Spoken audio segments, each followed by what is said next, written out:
Hi, everyone. Today we are going to talk about the three-fifths compromise. First, what we're going to do is we're going to review a couple things that we learned about last week. Um, Last week we talked about how representatives were chosen, and that was the argument was over if it should be based on population or not. This first compromise that the delegates had to have at the Constitutional Convention was should the number of representatives in Congress be based on that state's population? So, if you remember, the large states said we went to war for fair representation. Small states are going to become more powerful if the votes are equal because then that little state, if the votes are equal, a state with 70 people could cancel out a state's vote with 700 people. So the large states want to have it based on population, but the small states feel like if they're outnumbered in representatives, they're not going to be able to make deals with the larger states. They feel like their voice might not be heard. So the compromise, the great compromise that was made, was that we would have a Senate, which would have equal representation. So no matter how many people are in your state, you have two senators per state. And that we would also have a House of Representatives, which would be based on the state's population. So kind of both small and large states got their way through this compromise. So we've kind of started to learn why population matters, why there is some fighting between what you should get based on what your population is. So when we talk about the three-fifths compromise, this is going to be about population as well. So the question that we're going to talk about today are slaves counted as part of the population? This was one of the big questions of the Constitutional Convention. So I want you to think, first of all, why does population matter? In the Great Compromise, when we were deciding how many representatives the state should have in Congress, why did that population matter? So more population would mean more representatives in Congress, more influence over who becomes the president if you have more people in your state, and if you have more population, then your state would pay more in taxes. So the number of people that live in your state is going to matter. So whether slaves should be counted as part of this population is a big argument right now between the southern states and the northern states. We've been talking about how a lot of compromises have been being made between the delegates in the Constitutional Convention. This is another compromise we're going to talk about. So I'm going to tell you about each side. The southern states, they rely on slave labor. If you remember the cash crops, tobacco, cotton, they rely on that slave labor for their economy. So they want slaves to be counted as the population, even though they don't give their slaves rights, they're considered property, and they're not even considered citizens of the United States. The southern states want to have more influence over maybe who becomes president. They want to have more representatives in Congress. Of course, they want their slaves to be counted as part of the population. On the northern end, they don't want the slaves to be counted. They feel that if slaves are counted as part of the population, the South is going to have more power than the northern states. And a lot of the northern delegates disagree with slavery. So, as a compromise, called the three-fifths compromise, they decide that 3 out of every 5, so just like you would read a fraction, 3/5, 3 out of 5 slaves are counted as part of the population. So not every slave is counted, but some of the slaves are counted as part of that population. So the question is, did it work out? Not really. The North feared that the South would have too much power, and they were right. So 12 out of the first 16 presidential elections, including James Madison that you read about last week, including George Washington, these were both men who owned slaves. And so 12 out of the 16 first presidential elections were won by a Southern slave owner. So the three-fifths compromise, it looked good on paper, but it ended up just kind of giving the South more power. So it ended up being repealed. And if you remember the word repealed, that means canceled later in 1868. So it ends up being repealed because it didn't really end up working the way we thought it might on paper. So that is what ended up being done about slaves being counted as population. You're going to read in your reading for your assignment about 2 other questions. What should be done about the slave trade? What is that going to be stopped? Is that going to be continued? And do states have a responsibility to return fugitive or escaped slaves. Some northern states feel like it might infringe, if they're a non-slave state, it might kind of infringe on their rights to return an escaped slave. But the South, since they consider slaves their property, feel that a fugitive or an escaped slave should be returned to them. So those are the two other questions you're going to read about in your article. All right, now I have my webcam on today because the next thing we're going to talk about is the Bill of Rights. We're just going to talk about the first four amendments. And I have my webcam on because I want to show you some hand gestures to remember these first four amendments. So when we talk about the Bill of Rights, there was a group of people that felt like the Constitution wasn't to be trusted, that they needed to have a Bill of Rights for the people, some civil rights that were ensured by the citizens of the United States, so that, again, the government would not get too much power. So we're going to talk next week about Federalists and Anti-Federalists, and they kind of disagreed about if the Constitution needs a Bill of Rights. But as you know, we do have a Bill of Rights. It has 27 amendments, but those have changed over time. Those have been added to over time. Let's talk about this First Amendment. So the First Amendment grants the freedom of speech, speech, religion, press, assembly, and petition. So I'm going to show you some hand gestures to remember those. So First Amendment grants the freedom of speech, so point to your mouth. Religion, so point to the sky, because religion is, belief in a God. Press, so take that finger and pretend to be signing a piece of paper. You have the freedom to print things publicly. And the freedom of assembly, so you can see this picture of people gathering. You have the freedom to assemble in a group with a group of people to talk about whatever you want to talk about. So kind of take your finger and motion, come here, like you're gathering people. And then freedom of petition. So you can kind of shake a no finger at the government because you can petition something that they're doing.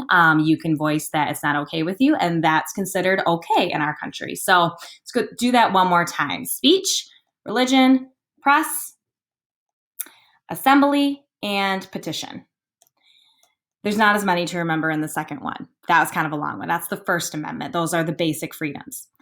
Second Amendment is the right to bear arms. So take your finger again. You can make a gun because you have the right to own weapons for your own protection, for hunting, things like that. The Third Amendment is the right to refuse quarters to soldiers. So if you remember the Quartering Act, when soldiers were citizens in the United States were being forced to house soldiers, feed them, provide them with transportation.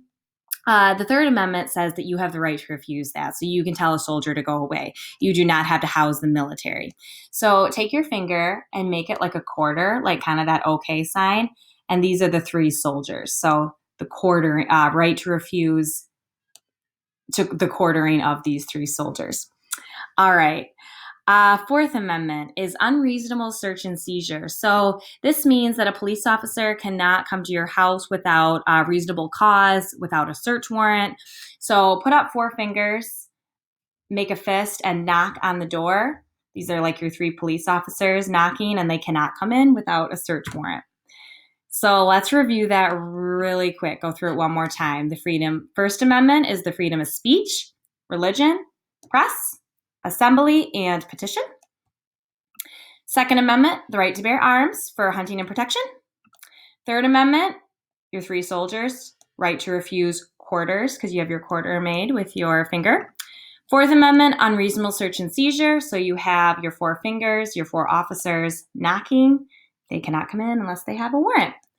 I also included in your agenda a little song about the Bill of Rights, and it's a parody, so it's fun. But it's just a little song about why the Bill of Rights was included. It goes to the beat of 500 miles. So there's I don't trust your Constitution. And, it gives you it gives you a good beat to remember why we have a Bill of Rights. All right.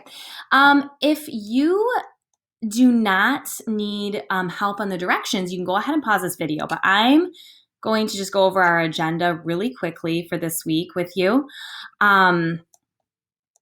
So this week's assignment, you need to read the U.S. Constitution and slavery. I kind of went over the first one with you. Should enslaved people be counted as part of the population? But you need to read down those other two questions that we talked about. What should be done about the slave trade? Do states have the responsibility to return escaped slaves? When you're done with that, I have 3 questions about that in your journal. Please number them. Please answer them in full questions. And then number 2 is a fun one, that song that I was telling you about on YouTube that I just pulled up. I want you to watch that, and then I want you to think about why, after you heard that song, after you've thought about the first 4 amendments, was a Bill of Rights needed to be included in the Constitution? And then I just need you to write me 1 sentence in your journal right here. Keep on listening to the Screencastify. I'm going to go ahead and I'm going to read this to you. So again, you can pause it, but I'm just going to go ahead and read this in case you need help on the reading. So again, if you don't need help on the reading, if you're choosing to read it independently, you can go ahead and stop the video, but I'm going to go ahead and read it to you if you need some help. So let me zoom this in a little bit so we can see it. Good. Okay. So the U.S. Constitution and slavery. One of the most contentious topics discussed at the Constitutional Convention was slavery. Southern delegates supported the slave trade because their state economies relied on slave labor. So remember, tobacco, cotton, they rely on that slave labor to make money. Many of the delegates personally owned slaves, including George Washington and James Madison. However, not everyone approved of slavery. For instance, Pennsylvania delegate Gouverneur Morris called slavery an evil institution. The delegates of the Constitutional Convention debated 3 essential questions regarding slavery. 1. Should enslaved people be counted as part of the population?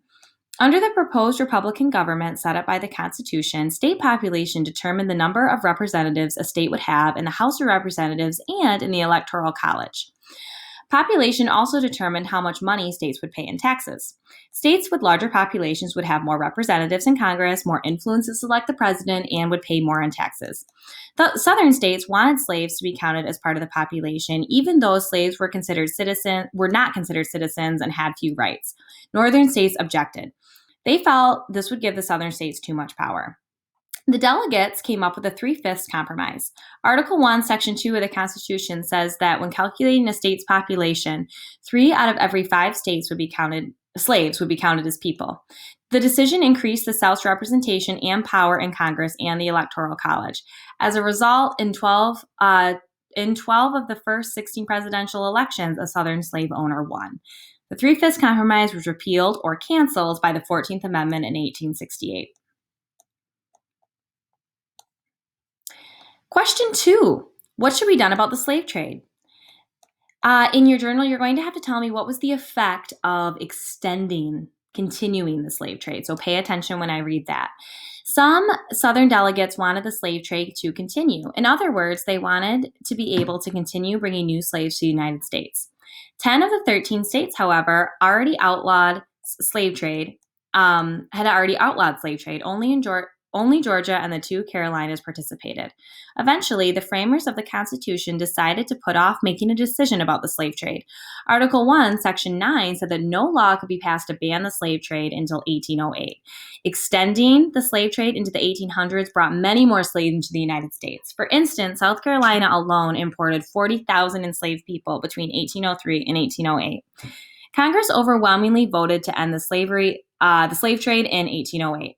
So even though the slave trade's over, this stops the practice of bringing new slaves to the United States, but it did not free the slaves already living in the country. So slavery is not outlawed until the 13th Amendment in 1865. So again, in your journal, you're going to have to tell me what was the effect of extending that slave trade. Number 3, do states have the responsibility to return escaped slaves? Enslaved people resisted their treatment in many ways, including escaping to the north. Those who ran away were called fugitive slaves. Some Southern delegates thought that slaves would help catch and return fugitive slaves. Others felt that a fugitive clause would infringe on other states' rights.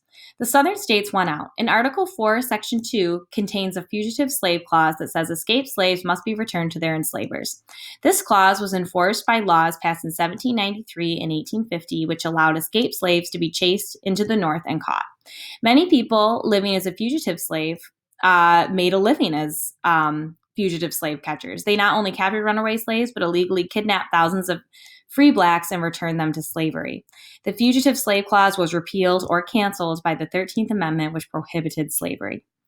The words slave and slavery are never mentioned in the Constitution. However, the decisions made by framers allowed slavery to exist in the United States.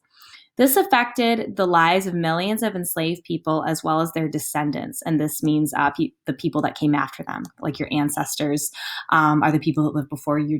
The descendants are people that live after you and your family. So again, you're going to have to do a journal on this. What was the 3/5 compromise? What were the effects? We answered that in the lesson. Under number 2, what was the effect of extending the slave trade? And then what was the effect of the Fugitive Escapes Slave Clause? So think about people were making a living off fugitive slaves. How did that affect things? Who was being captured? So I want you to think about those questions. Please email me if you need any additional help. The second direction is a much lighter task because you just have to watch that video and then tell me, why do you think our country felt the people needed a Bill of Rights? So 2 things to turn in this week. Email me if you need help, and I will see you next week.